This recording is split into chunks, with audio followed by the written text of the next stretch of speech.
looking at this plan, it talks about new gas extraction, new gas pipelines, new gas-fired power.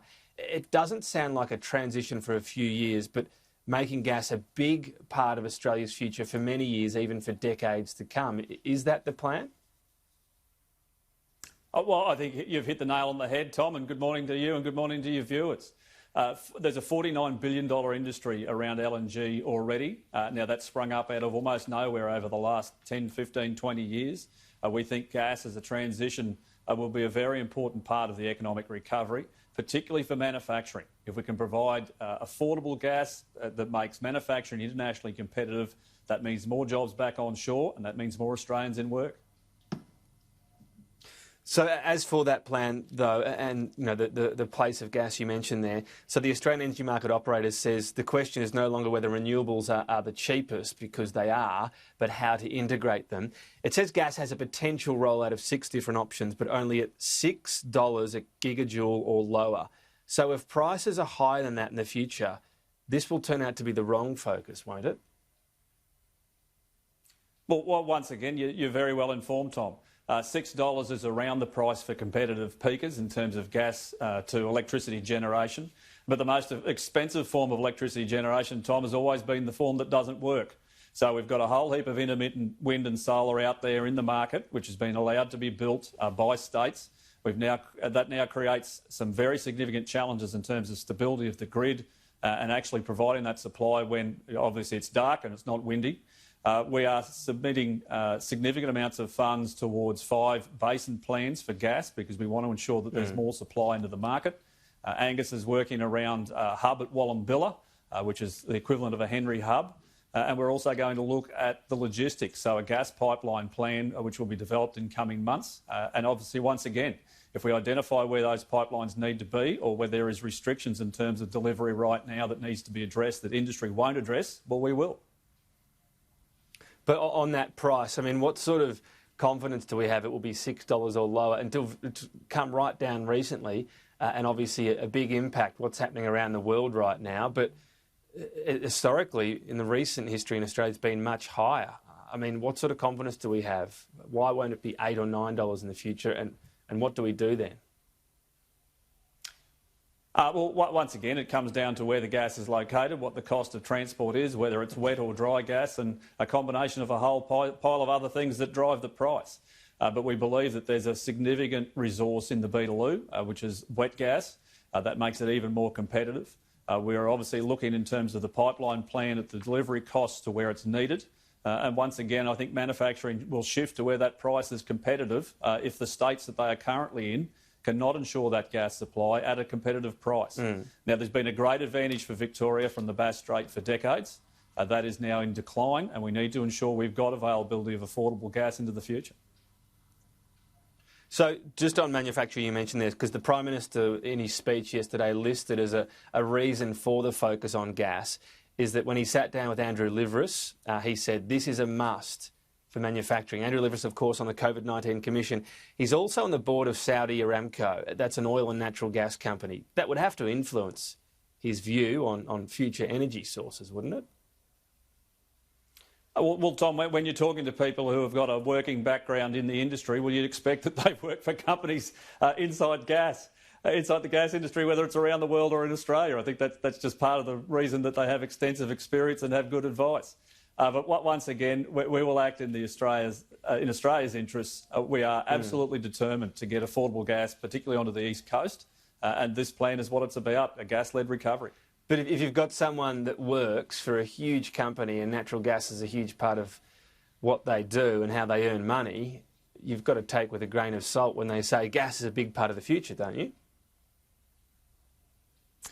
But Tom, we all agree that this is an opportunity for Australia. Manufacturing has been in decline for many years, in fact some decades, and it's because we are not internationally competitive on energy costs.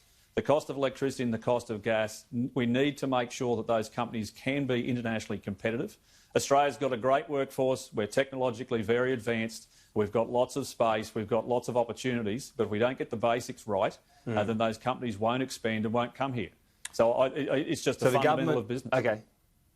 So the government also spoke about wanting dispatchable power built in the Hunter by 2023. There's a small shortfall left over from Liddell, but they want more in the system overall for competition. So it says it will step in. The PM says he'll step in. He also says he's energy agnostic. Does that mean this dispatchable power source in the Hunter doesn't have to be gas?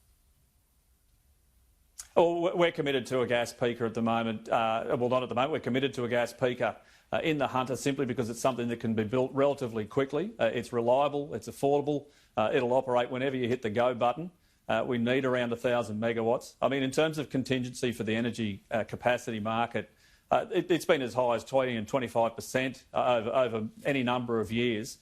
You really don't want to be so close to the line that if you have a failure or you have a loss of a unit at a generating station, whether that's through a mechanical failure or otherwise, that you have to go and have load shedding across really important parts of industry. So this is about making the right decisions. It's about building things that actually work. But again, we always hear this energy agnostic line. There's a seven-month deadline to have this dispatchable power built, or committed to, I should say. Should it not be opened up to tender, and anyone that can build this dispatchable power, whatever form of power it takes, they can do it? Why not put it out to tender? You get the best option that way rather than just limiting it to gas. Well, as the Prime Minister has said, if industry goes and builds what's needed in terms of generation, well, we won't have to intervene. But I've got to say that this has been running for any number of years now, Tom. The Liddell closure's been coming and creeping up on everyone. Decisions need to be made. This is the right one, and if industry doesn't build a generator, then government will.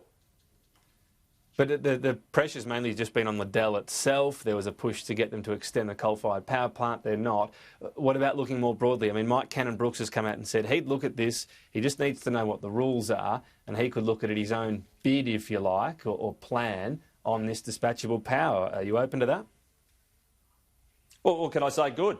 But we've been waiting a number of years for people to go and build generators around the country, which they haven't done. And let's be frank here, Tom, but people who have those integrated energy companies, all the way from retail to generation and transmission, are there to make money. They're not going to want to have more supply into the market that drives down the price. It affects their bottom line. So I think this is a sensible decision, and it's the right decision. Right.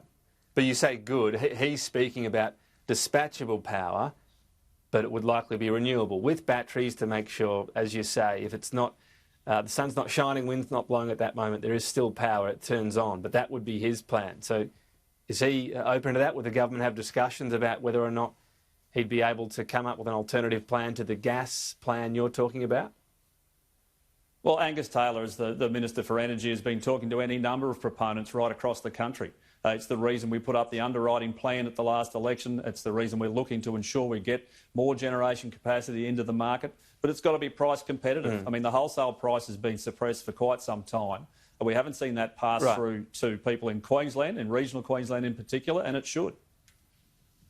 So just on that, though, again, if this were a renewables plan, firmed renewables, I understand what you're saying about dispatchable, the government broadly would or should be open to that it doesn't have to be gas if the government's agnostic? Tom, we're already providing support around the country to all sorts of renewable projects, including snowy hydro too. So I think it's pretty open and pretty clear that we are technology agnostic. We need to build things that work, that can be built on the Hunter, on this particular project.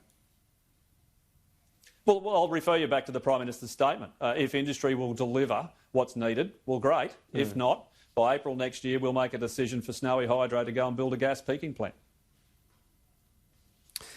This plan, when you look at it broadly, we mentioned at the start, it obviously locks in gas for a long time. In future years, that could well be essentially at the expense of renewables. If that happens, that's more emissions, isn't it, for the country overall, for Australia? That's more emissions than if renewables played a bigger part compared to gas. Well, firstly, I'll just pull you up on one piece. I mean, this is not just about electricity generation. This is about manufacturing. It's about the ability to deliver plastics and ensure that we have a fertiliser production organisations and businesses in this country. It's about making sure manufacturing is competitive and we have some sovereign capability. Now, in terms of the emissions, the advice I've got is the most recent modelling, which was done in December 2019, including gas. We will still meet our targets in an absolute canter. But I'm talking about beyond 2030. Well, that's 10 years away, Tom. The government is committed to the 2030 target. We will meet the 2030 target. And right now we need to ensure there are jobs for Australians into the future, that there is hope for them. And we need to be able to pay for the services which ensure that they're safe and their health is provided for. This is how it'll be done. All right, we're out of time. Keith Pitt, thanks for your time today. Great to be with you.